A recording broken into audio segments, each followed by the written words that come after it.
প্রিয় শিক্ষার্থীরা, আজ আমরা দেখতে যাচ্ছি কোন ভার্বগুলোর পরে প্রিপজিশনের ব্যবহারের প্রয়োজন হয় না, কিন্তু যখনই আমরা বলতে যাই বা লিখতে যাই মনে হয় এখানে প্রিপজিশন হয়ে যাবে। চলো আজকে আমরা প্র্যাকটিক্যালি ছোট্ট ছোট্ট বাক্যের মধ্য দিয়ে দেখার চেষ্টা করি যে আসলেই কোন ভার্বগুলোর পরে প্রিপজিশনের প্রয়োজন নাই।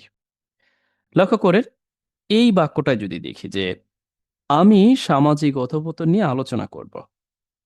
আচ্ছা, এখানে এই যে নিয়ে আছে না, এই জন্য আপনার মনে হতে পারে এখানে তো প্রিপজিশন উইথ হবে, তাই না?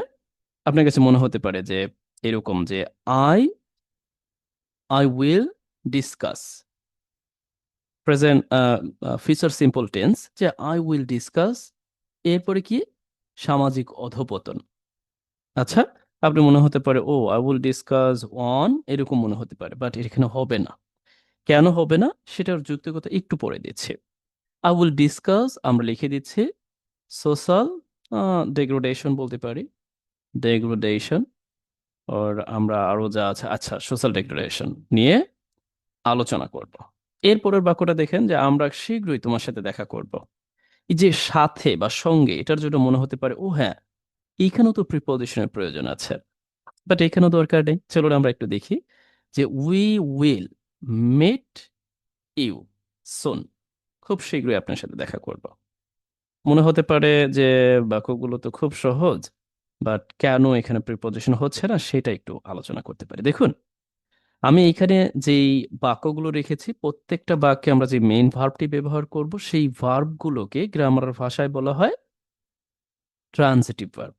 এখন ট্রান্সিটিভ ভার্ব যখন আপনি ব্যবহার করবেন, স্বভাবতই ট্রান্সিটিভ ভার্বের পরে যখন অবজেক্ট চলে আসে এবং অবজেক্ট আসারই কথা, তখন আর নতুন করে আপনার প্রিপজিশন ব্যবহারের প্রয়োজন নেই। এখন বলতে পারেন ঝামেলা হয়ে গেল, এগুলোকে মুখস্থ করব? মোটেও না। আচ্ছা, তাহলে নির্ণয় করব কিভাবে? আচ্ছা, আমি বলছি দেখুন, সাধারণত অধিকাংশ ট্রান্সিটিভ ভার্বে আমরা বুঝতে পারি, কারণ অটোমেটিকলি আপনার ট্রান্সিটিভ ভার্বের পরে, এখন অনেকে বলতে পারেন ট্রান্সিটিভ ভার্বটা কি? ট্রান্সিটিভ ভার্ব হচ্ছে যে ভার্বগুলো পরিচিত অর্থেই অবজেক্ট নিতে পারে এবং নেয়ার প্রয়োজন হয়। আচ্ছা, যেমন এই discuss, this is called a transitive verb. Meet and also, but এটা তারপরে দেখুন, আমি তোমার সাথে হোয়াটসঅ্যাপে যোগাযোগ করব, যদি এটা আমরা একটু লিখতে চাই, আপনার কাছে মনে হতে পারে যে আই উইল কন্টাক্ট, যোগাযোগ করা। আচ্ছা, এখন অনেকেই বলবেন যে উইথ, হুম, নাও, আপনার উইথ এর প্রয়োজন নাই এখানে। Contact itself is a transitive verb, so here you can use directly object form. So I contact you, আমি তোমার সাথে যোগাযোগ করব, তারপরে আমরা বাকি অংশটা দিয়ে দিব হোয়াটসঅ্যাপের দ্বারা, বাই হোয়াটসঅ্যাপ, হোয়াটসঅ্যাপের মাধ্যমে আমি আপনার সাথে যোগাযোগ করব। ইন্টারেস্টিং না? I think so, and some of you also feel bored hearing my words of what I exactly am presenting in front of you. Okay, পরবর্তী বাক্যটা দেখি যে সে সমস্যার সম্মুখীন হবে। ডেফিনেটলি ইউ উইল ইউজ ও yeah, and she will face with problem, right? Definitely এটাই সঠিক, বাট নো। দেখুন, এখন যদি বলেন কেন হবে না, আচ্ছা ইতিমধ্যে আমি উত্তর দিয়েছি, তারপর আমি আবার বলবো কিভাবে আপনি স্মরণ রাখবেন। এটার জন্য আরেকটু অপেক্ষা করুন। এটা আমরা উইথড্র করে দিলাম, হবে না। আচ্ছা, এখন আসি, আপনাদের যদি আমি একটা বাড়ির কাজ দিই, সে সামাজিক মূল্যবোধের উপর গুরুত্ব দিবে। গুরুত্ব দেওয়ার ইংরেজিটা হচ্ছে, আমরা যদি বলি, আচ্ছা আমরা এমফেসাইজটাকে বেশি ব্যবহার করি গো, আবার সিগনিফাই বলি, বাট আমি এখানে এমফেসাইজ ব্যবহার করতে যাচ্ছি।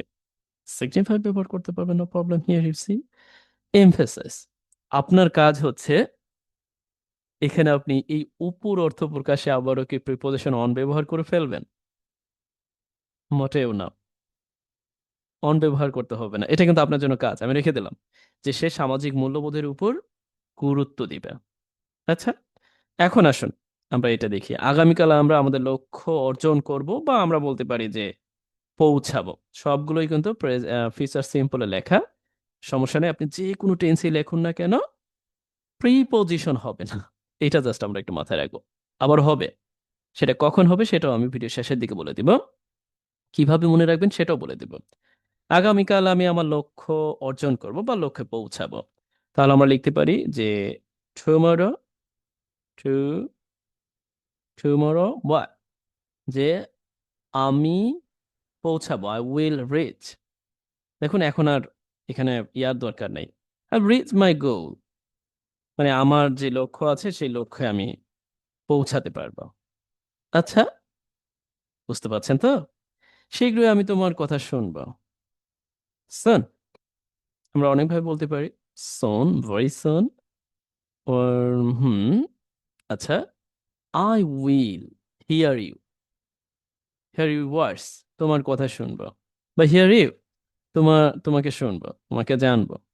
আচ্ছা, আই উইল হিয়ার, এই যে হিয়ার এর পরে কিন্তু আমাদের নতুন করে আর প্রিপজিশন টু ব্যবহার প্রয়োজন হচ্ছে না, আর রিচ এর পরেও প্রয়োজন হচ্ছে না। বাট মনে হয় যে টু যদি ব্যবহার করতাম বা এরকম কিছু একটা মনে হতে পারে। আগামীকাল সে, আচ্ছা আগামী মাসে, আচ্ছা এখানে একটু ভুল হয়েছে, আগামী মাসে সে তার প্রেমিকাকে বিয়ে করবে। আচ্ছা এটাও আপনাদের উপর ছেড়ে দিলাম, বুঝতে পারছেন তো বিয়ে করার ইংরেজিটা কি। আচ্ছা, কয়েকদিনের মধ্যে সে থাইল্যান্ড ভ্রমণ করবে, definitely you can use here. কয়েকদিনের মধ্যে, কয়েকদিনের মধ্যে বোঝাতে আমরা এভাবে লিখে দিতে পারি যে উইদিন আ ফিউ ডেজ, কয়েকদিনের মধ্যে। তবে এই ক্ষেত্রে আমরা বাই ব্যবহার করতে পারি। আচ্ছা, বাই, বাই ব্যবহার করতে পারি, যে বাই আ ফিউ ডেজ। তবে বাই না ব্যবহার করে স্পেসিফিক মানে অনির্দিষ্ট সময়ের ক্ষেত্রে আমরা এটা ব্যবহার করে দেব, উইদিন আ ফিউ ডেজ। দুটাই কিন্তু হয় ভবিষ্যতে কোনো টাইম নির্দেশ করতে। তবে এখানে যেহেতু অনির্দিষ্ট, আমরা বলে দিচ্ছি যে সে কি করবে। সে, সে বলতে আমরা হি ব্যবহার করি, he will visit Thailand, just হয়ে গেল। তার মানে এই ভিজিটের পরে কিন্তু প্রিপোজিশন প্রয়োজন হচ্ছে না। অচিরেই বাংলাদেশ মোকাবেলা করবে, এটা ইংরেজি কি হতে পারে? অচিরে বলতে শীঘ্রই আর কি, আমরা এটা বলতে পারি যে অ্যাজ সুন অ্যাজ পসিবল কি করবে, বাংলাদেশ উইল মোকাবেলা করা, মোকাবেলা করা মানে পেরে ওঠা। আমরা সেই ক্ষেত্রে কোপ দিতে পারি, কোপ সাধারণত কোপ উইথ একসাথে হয়ে যায়, তারপরে ডিল উইথ দিতে পারি, বাট আমরা এটা না দিয়ে মোকাবেলা করা অর্থে আপাতত আমরা ফেস ব্যবহার করছি, অথবা আমরা ইনকাউন্টার ব্যবহার করতে পারি, ইন কাউন্টার। দেখুন আমি কিন্তু বলেছি যে আপনি কিন্তু এই যে ডিল উইথ ব্যবহার করতে পারতেন, হ্যাঁ, ডিল উইথ মানে মোকাবেলা করা, আপনি কিন্তু কোপ উইথ ব্যবহার করতে পারতেন, এখানে কিন্তু হচ্ছে অ্যাপ্রোপ্রিয়েট প্রিপোজিশন অংশ হিসেবে, কিন্তু যখন আপনি ফেস ব্যবহার করবেন এই আপনার এখানে কিন্তু প্রয়োজন হচ্ছে না। এটা জাস্ট আমরা একটু মাথায় রাখবো, আমি কিন্তু বারবার বলছি, আমি যেটা বলছি এটাই হতে হবে, ব্যাপারটা এরকম না। আচ্ছা, এখন কখন ব্যবহার করতে পারবেন সেটার উত্তরটা দিচ্ছি, দেখুন। আপনি মূলত যখন এইগুলোকে নাউন হিসেবে ব্যবহার করবেন, যেমন ডিসকাসের নাউন ফর্মটা কি ডিসকাশন, তারপরে আপনি যখন ধরেন মিটকে যদি মিটিং এরকম হতে পারে, মিটিং আপনি নাউন হিসেবে ব্যবহার করলে তখন কিন্তু এই মিটিং এর পরে উইথ ব্যবহার করতে পারবেন, যদিও বিশেষ ক্ষেত্রে আপনি উইথ ব্যবহার করতে পারবেন অ্যাজ এ অ্যাক্টিভ সেন্সে ভার্ব হিসেবে ব্যবহার করার সময়। কন্টাক্ট, কন্ট্যাক্ট যেমন আপনি যদি একটা কলকৌশল তৈরি করেন যে yeah I will make a contact with you, তখন কিন্তু আবার আপনি নাউন হিসেবে ব্যবহার করলে আপনি এই কন্ট্যাক্টের পরে উইথ ব্যবহার করতে পারবেন। Have you got, maybe you got my words. Okay, here ফেসও ব্যবহার করতে পারবেন, নো আপাতত থাকুক, প্যাসিভ সেন্সে আপনি ফেস ব্যবহার, ফেসের সাথে উইথ ব্যবহার করতে পারবেন। Emphasise, emphasise when you will go to use emphasize as noun form, definitely you can use emphasize one, noun হিসেবে যখন ব্যবহার করবেন তখন পারবেন। আচ্ছা,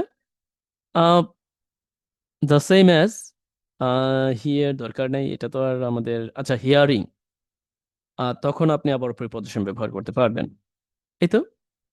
তারপরে আচ্ছা, ও ভিজিট, ভিজিটকে যখন আপনি নাউন হিসেবে ব্যবহার করবেন তখনও ভিজিট এ টু ব্যবহার করতে পারবেন, যেমন ধরেন কথার কথা আপনি বললেন যে মাই ভিজিট টু থাইল্যান্ড, তখন কিন্তু আপনি ব্যবহার করতে পারবেন, but when you are going to use as verb, don't use.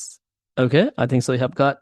যদি ভিডিওটি ভালো লাগে, definitely hit the subscribe button, and even you can remarks, comments, like, And also you can share with friends, your relatives, senior, junior brothers, even sisters, friends. Okay. Number today. Thank you so much. If you get it well and also benefited, definitely you can share. And also you can keep your eyes over my YouTube channel overall, even under my videos. And to look for if you need any writing or full course, definitely you can get easily. Okay, no more today. Thank you so much.